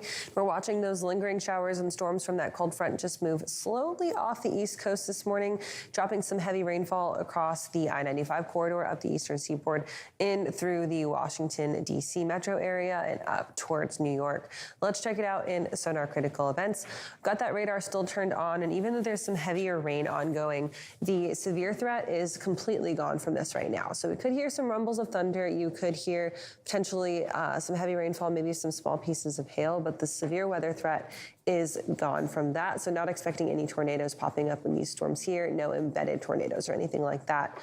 Possibly some heavier wind gusts with those stronger winds and the heavier rain moving through, but really just the main threat going to be that heavy rain stretching up from Washington, D.C. into Philadelphia, up into New York, and then through Connecticut into Massachusetts. Some of these areas today forecast to get about 1.5 inches up to 3 inches of rainfall, but the storms will be quick hitting and those heaviest pockets will pop up and dissipate pretty quickly as well as that cold front very quickly moves off the eastern coast. Behind it, we've got some stronger winds anticipated throughout the mountains of West Virginia into the southern Appalachian Mountains. So we've got wind advisories in place up through the I-81 corridor north of Knoxville and then down through the I-40 corridor between Knoxville and Asheville, North Carolina. So drivers moving there through the mountains just need to be careful today as those wind gusts could be fairly strong, possibly cause some issues there as they move throughout the mountains. And then we're watching some lingering flooding going on out towards the eastern parts of Kentucky into West Virginia there, as those small creeks and streams could have some flooding going on there. So flood warnings in place. Just be careful as you are continuing to move through those areas today, but things will get much nicer as we head into the start of the weekend. That's it for weather today. We're going to go ahead and toss things back over to Isaiah, and he's got our final check of what's trending on social media.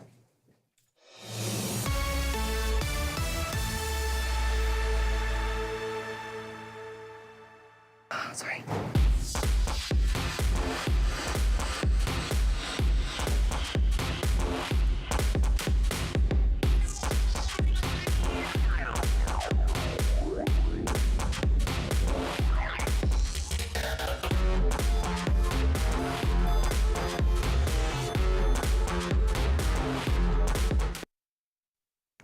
That's right, everybody. We have finally made it to Friday. Welcome into Social Roundabout. I'm Isaiah Buchanan. And there's a lot of big things in sports happening this weekend. The NBA's All-Star Weekend kicks off tonight.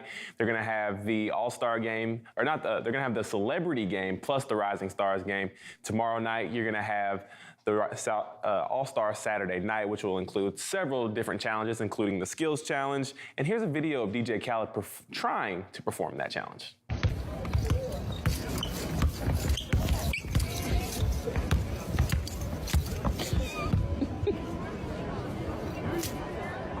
Give up, it don't matter. Everybody's watching. Everybody's watching. Do not give up. Don't get discouraged. If you fall, get up. You keep going. Do not. I could have made it on the first shot. There's so much ice on me. Maybe he needs to stick to just making music. Following that skills challenge, you're gonna have the three-point contest and the slam dunk contest, and then Sunday night, you're gonna have the All-Star game. And we're not done with football just yet either. I know we just had the Super Bowl on Sunday, but now the Rocks League, the XFL, is kicking off.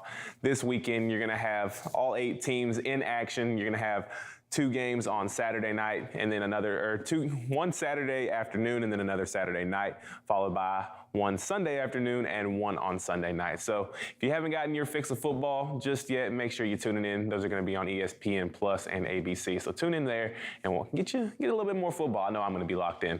That's all I have for this edition of Social Roundabout. Right now, I'm going to toss things back over to Bill Priestley with our roundtable.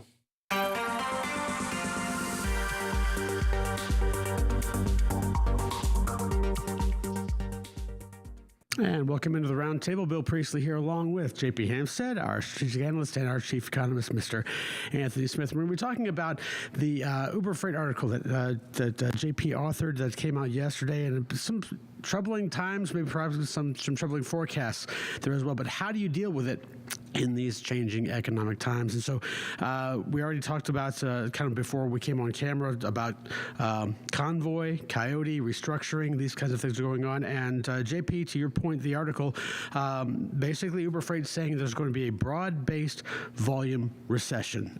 First off, your reaction to that when you first saw it or when you first heard it from them? Yeah, it was really interesting. I mean, I talked to the chief economist at Uber Freight, Mazen Danif, and he was basically saying that last year we saw this, pretty significant spot rate recession, and we saw a kind of a movement from, spot to contract as spot rates declined and carriers were more willing to accept those loads. And so there was kind of like a mix shift between spot and contract. But he said this year the whole pie is getting smaller, and not only are volumes going to be challenged, but contract rates are going to continue coming down too. So it's really just about how these different 3PLs manage an environment where they're going to have much less available net revenue.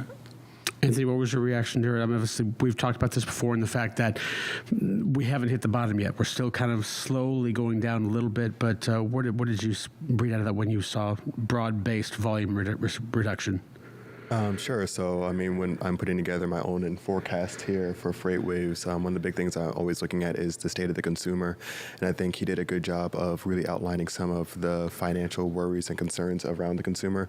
And I think really when we're looking at the U.S. economy and the macro economy as a whole, global, the consumer is just going to be such a powerful force here to really kind of make sure that they're going to be in a place of being able to continue to make purchases and really being able to be employed. And so there are just so many factors that are going to be headwinds to the U.S. consumer that's going to be, I think, impactful to overall freight demand coming from downstream. We're also seeing a lot of upstream disruption as well and slowing down there. And so it's really interesting to see the types of pull forwards or lack thereof for inventory replenishment. We're looking at imports overall. Gotcha there. Let's take a look at one of the charts that we have here. This is from JP's article and from Uber Freight. This is the FMCSA new trucking authorities and revocations. As you say, of course, we have as pretty standard behavior for many years, and of course the pandemic hits and things jump out of control and now seemingly be coming crashing back down a little bit later on as we get to this point. JP, let me just ask you this from a historical perspective. Did the pandemic set us up to fail like this? Because I feel like we took a tremendous caffeine hit and now we're just crashing. Yeah, that's what I think. It's a come down off of a lot of fiscal stimulus, a lot of other kind of supply chain quirks that made that sort of artificially tightened capacity in addition to heightened consumer demand. And now we're just sort of on the other side of that. This is a cyclical industry. It goes up and down. High rates attract more capacity providers into the market, and eventually capacity exceeds demand and rates fall. So that's what's happening. Yeah. Let me go to Anthony here. We know that the freight industry loves to overreact.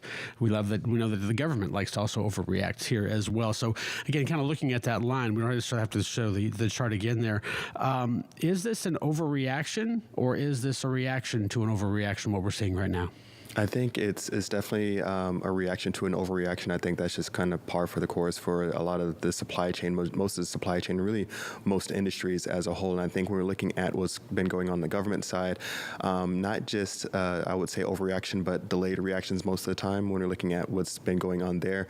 And of course, I think the groundwork and the foundation has been a little bit, shaky for the government, just because the foundation has been set for so many years around quantitative easing, low interest rate, just a really financial environment that was, I would say, border on irresponsible. And so when you have that on top of some of the instances of course, the stimulus packages, and then you have to try to overcorrect some of these things that you did, but also a delayed reaction, because a lot of folks are saying, I know we were talking about the interest rates should have probably been deployed and really implemented a lot sooner in the midst of the pandemic, where consumers had much more savings and really were spending through anything and everything. And now you're seeing, all right, savings rate is at a 15-year low or near that. Credit card utilization is, skyrocketing. We just saw the latest month for mortgage rates, the latest quarter, fourth quarter 2022, a tick up there. So consumers not in the best position, but the job market is keeping them afloat. But the interest rate increases isn't to necessarily correct the jobs market, it's more so to decrease the demand for goods. And right now, we can start to see some of that inflationary pressure start to hit services, and it gets really messy overall. Yeah, it's going to be interesting to See how this kind of pans itself out here. JP, let's take a look at kind of, the ways that carriers and companies can kind of manage the storm. One of the quotes that you had in the article there was Uber Freight saying there's going to be a strong period of normalization with this coming out here as well.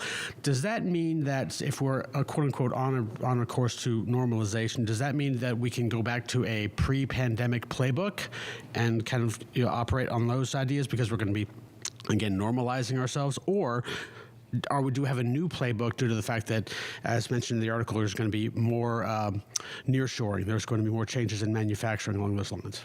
Yeah, so the strong period of normalization was, I think, specifically in reference to ocean container rates, which have largely returned back to pre-pandemic levels. I think that, there have been lots of things about freight pricing and freight procurement that people have been sort of dissatisfied with for a long time, and I think the crisis of the past few years is putting kind of renewed pressure on people to find solutions to that. So even the Uber Freight economist was mentioning that lots of shippers are looking at index-linked contracts to guarantee capacity and help the carriers kind of reduce their volume risk. So that would be a contract that floats up and down with some kind of third-party index. So I think the operational difficulties and the pressures of the business environment are forcing companies to look at new solutions.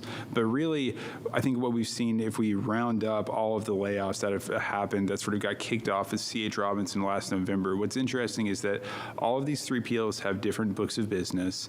They all, and within those industry verticals, whether it's automotive, whether it's retail, whether it's manufacturing, they all have different inventory situations going on, different replenishment situations going on, as Anthony indicated. And then layering on top of that, the 3PLs all have different models and are organizing in different ways. Some of them got way overstaffed in technology, which is non-revenue generating or not directly connected to revenue, and they cut back there.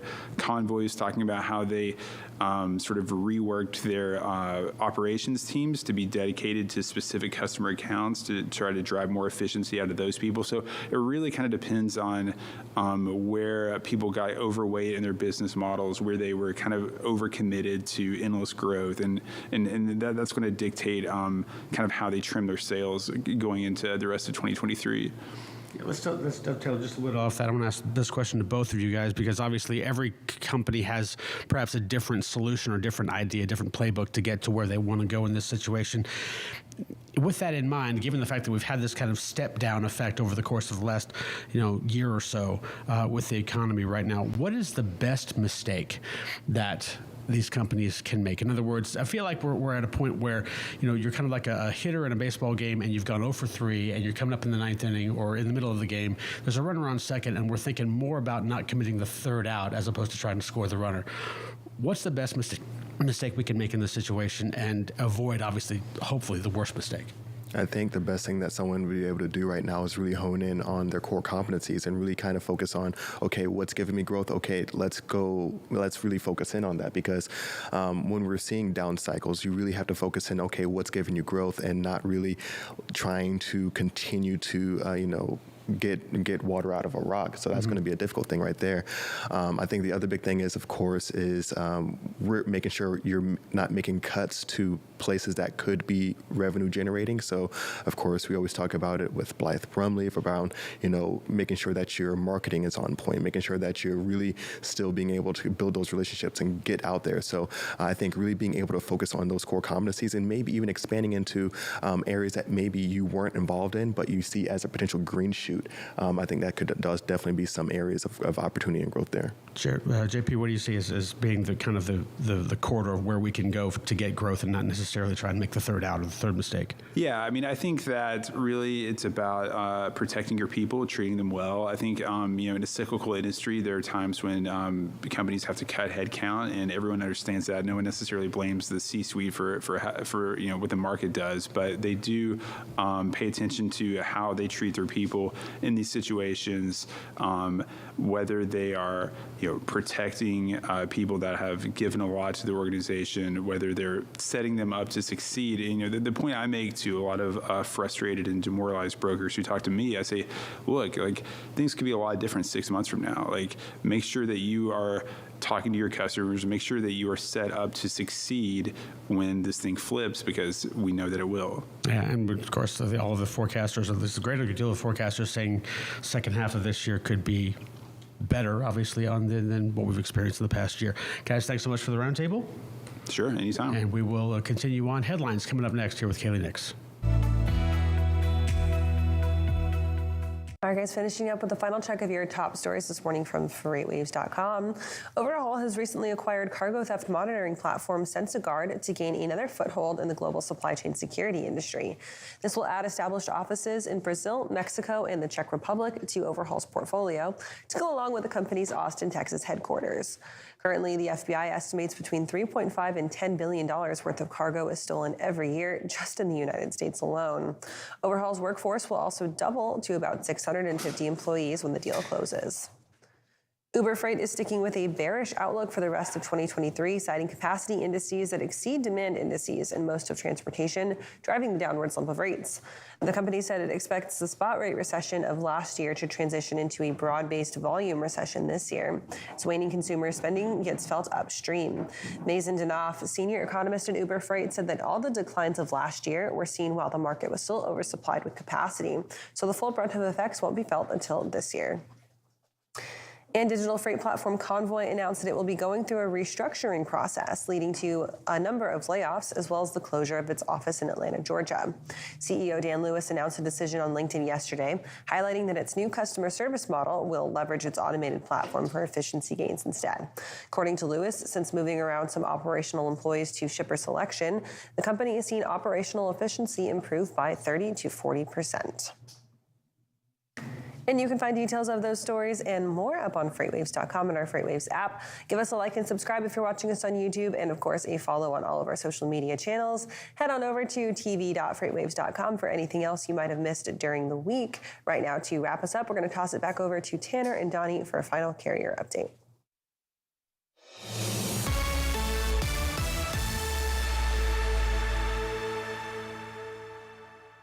Welcome into the final carrier update of the morning. Donnie, we're digging into some lanes. Yeah, so yesterday we talked about Laredo. I kind of skipped out doing Laredo. We skipped the lanes today, but today I'm going to go ahead and bring up those lanes that we were going to look at yesterday. Laredo, Texas, a major import city. The majority of your major freight from Mexico comes in through Laredo. Why?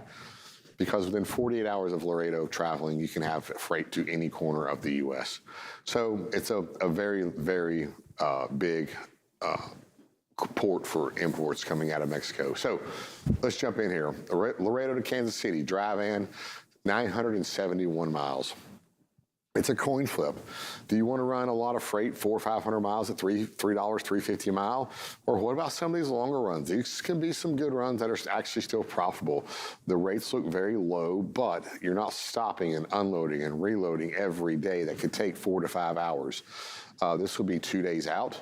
Hopefully drop and hook, and then 2 days back. If you get those drop and hooks in place, like I had in place when I was running a big project out of Laredo, you can turn and burn and really get some miles on that truck. So here, practically 1,000 miles at $2.48 a mile. That's almost $2,500 out, and then $2,500 back, and you could probably do this in 4.5 days. So not a bad run, but let's look at Kansas City going back to Laredo. Let's hit the little double arrows there, and it's obviously the same miles, but it's 209. So it's $2,500 there, $2,000 back. And that's, what we're going to see, a lot of this freight coming into Laredo is going to pay a little bit less right now. And the Laredo market can also flip. It's not very hot for very long. So let's go to our next lane here. Laredo headed out to California. Another big lane out of Laredo, but headed out to California, 212. It's also a little bit longer. It's 1,400 miles. So still a decent run. As you head out to California, fuel's going to get a lot more expensive. So keep that in mind. Try to fill up where you're not filling up, hopefully in California or Nevada there, depending on how far you can get in and out. Hit the double arrows. Los Angeles coming back to Laredo, 208. So pretty balanced there around that 210 mark. Again, it'd be 3,000 miles round trip, almost 2,800 miles. and you're not stopping. So you can still get some pretty good revenue racked up on that truck over this being almost a 6-day period. So this is going to be the toughest of the bunch. I probably wouldn't run out to California and back. I'd choose somewhere else. Really, one lane I should have thrown up there. I forgot about the Caterpillar plants in Iowa, but a really good run would be like Laredo, maybe to Iowa, where that fuel stays at its cheapest as you run through the heartland of the U.S. Next lane here, Laredo, staying in the southeast run to Atlanta, Georgia. You're looking at 237 headed out to Atlanta. It's an 1,100-mile run. Again, you can bring in some pretty good revenue, and what makes this work as long as you're running these long miles and not having to stop, load, and reload. Hit the double arrows there and flip it around coming back. Atlanta coming back, it drops down to $1.75. So this is going to be a tough run where you're going to average less than $2 a mile. So between the three, it looks like headed up in that Midwest area, it's probably going to be the better runs that you're going to be able to stay profitable in running these lanes. Break even's nice, but that's not what we want to do. That does not bring any money home. So maybe if you keep it in that Chicago, Iowa, Nebraska, that area running out Laredo, you can be a lot more profitable, and also it's going to help out when you're paying those lower fuel rates. Awesome. Thanks, Donnie. We'll send it back over to Kaylee and Anthony. All right, guys, we are done here for your Friday, which means, Anthony, it's time for the weekend. Got any fun plans?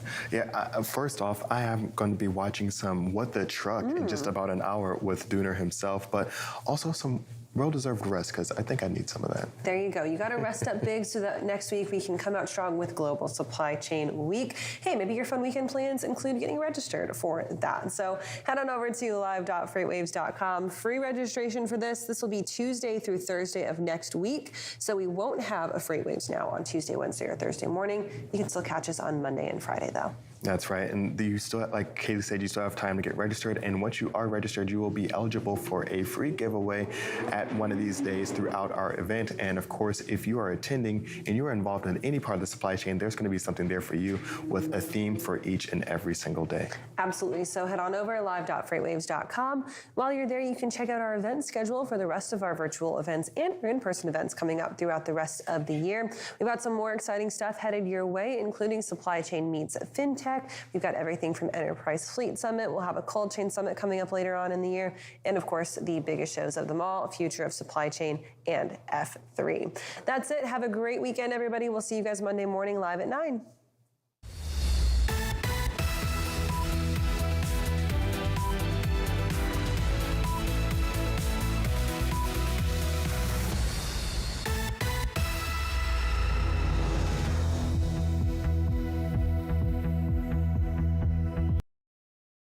See you on the internet.